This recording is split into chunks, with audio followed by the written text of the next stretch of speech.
بسم اللہ الرحمن الرحیم۔ السلام علیکم ورحمۃ اللہ وبرکاتہ۔ قدرت اللہ شہاب نامہ میں بتاتے ہیں کہ ایک بار میں کسی دور دراز علاقے میں گیا ہوا تھا۔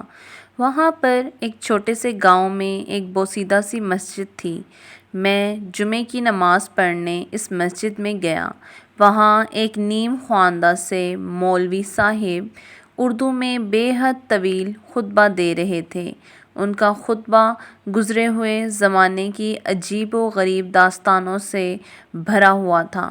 کسی کہانی پر ہنسنے کو جی چاہتا تھا، کسی پر حیرت ہوتی، لیکن کچھ ایسے انداز سے سنائی کہ تھوڑی سی رکت طاری کر کے وہ سیدھی میرے دل میں اتر گئی۔ یہ قصہ ایک باپ اور بیٹی کی باہمی محبت و احترام کا تھا۔ باپ حضرت محمد صلی اللہ علیہ وآلہ وسلم تھے اور بیٹی خاتون جنت حضرت بی بی فاطمہ سلام اللہ علیہا تھیں۔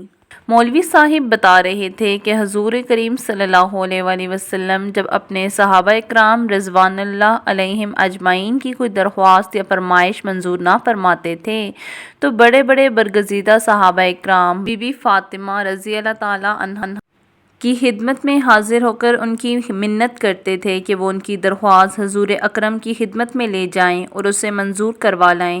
حضور نبی کریم صلی اللہ علیہ وآلہ وسلم کے دل میں بیٹی کا اتنا پیار اور احترام تھا کہ اکثر اوقات حضرت بی بی فاطمہ رضی اللہ تعالیٰ عنہا ایسی کوئی درخواست لے کر حاضر خدمت ہوتی تھیں تو نبی کریم صلی اللہ علیہ وآلہ وسلم خوش دلی سے منظور فرما لیتے تھے۔ اس کہانی کو قبول کرنے کے لیے میرا دل بے اختیار آمادہ ہو گیا۔ جمعے کی نماز کے بعد میں اسی بوسیدہ سی مسجد میں بیٹھ کر نوافل پڑھ رہا ہوں اور میں نے حضرت بی بی فاطمہ رضی اللہ تعالیٰ عنہا کی روح مبارک کو ایصال ثواب کی نیت سے نوافل پڑھے۔ پھر میں نے پوری یکسوئی سے گڑ گڑا کر یہ دعا مانگی: یا اللہ، میں نہیں جانتا کہ یہ داستان صحیح ہے یا غلط، لیکن میرا دل گواہی دیتا ہے کہ تیرے آخری رسول کے دل میں اپنی بیٹی خاتون جنت کے لیے اس سے بھی زیادہ محبت اور عزت کا جذبہ موجود ہوگا۔ اس لیے میں اللہ سے درخواست کرتا ہوں کہ وہ حضرت بی بی فاطمہ کی روح کو اجازت مرحمت فرمائیں کہ وہ میری ایک درخواست اپنے والد گرامی حضرت محمد صلی اللہ علیہ وآلہ وسلم کے حضور میں پیش کر کے منظور کروا لیں۔ درخواست یہ ہے کہ میں اللہ کی راہ کا متلاشی ہوں، مجھے روحانیت کے راستے پر چلنے کی توفیق عطا کر۔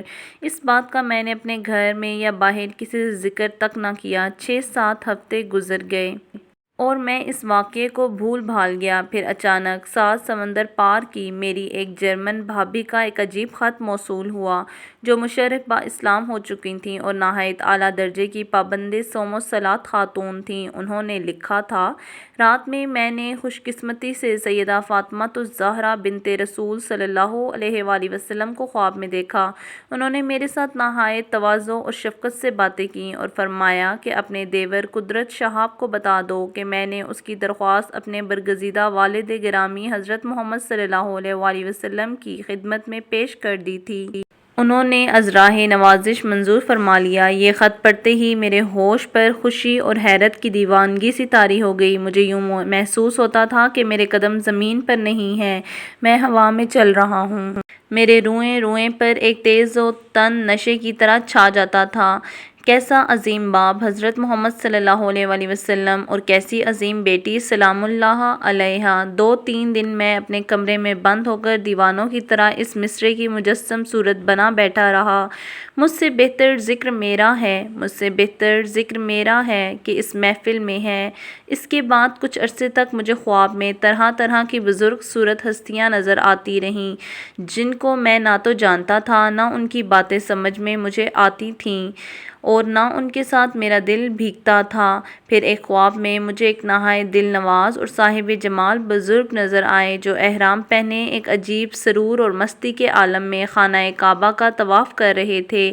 میرا دل بے اختیار ان کے قدموں میں بچھ گیا۔ وہ بھی مسکراتے ہوئے میرے جانب آئے اور مطاف سے باہر حتیم کی جانب ایک جگہ ہے مجھے اپنے پاس بٹھا لیا اور بولے: میرا نام قطب الدین بختیار کاکی ہے۔ تم اس راہ کے آدمی تو نہیں ہو، لیکن لیکن جس دربار سے تمہیں منظوری حاصل ہوئی ہے اس کے سامنے ہم سب کا سر تسلیم خم ہے۔ یہ میرا بھی آزمودہ نسخہ ہے کہ خاتون جنت رضی اللہ تعالیٰ عنہا کی وساطت سے مانگی گئی دعائیں کبھی رد نہیں ہوتیں۔ خدا ہم سب کو خاتون جنت سیدہ کونین کے صدقے ہر قسم کی پریشانیوں بلاؤں سے محفوظ رکھے، آمین۔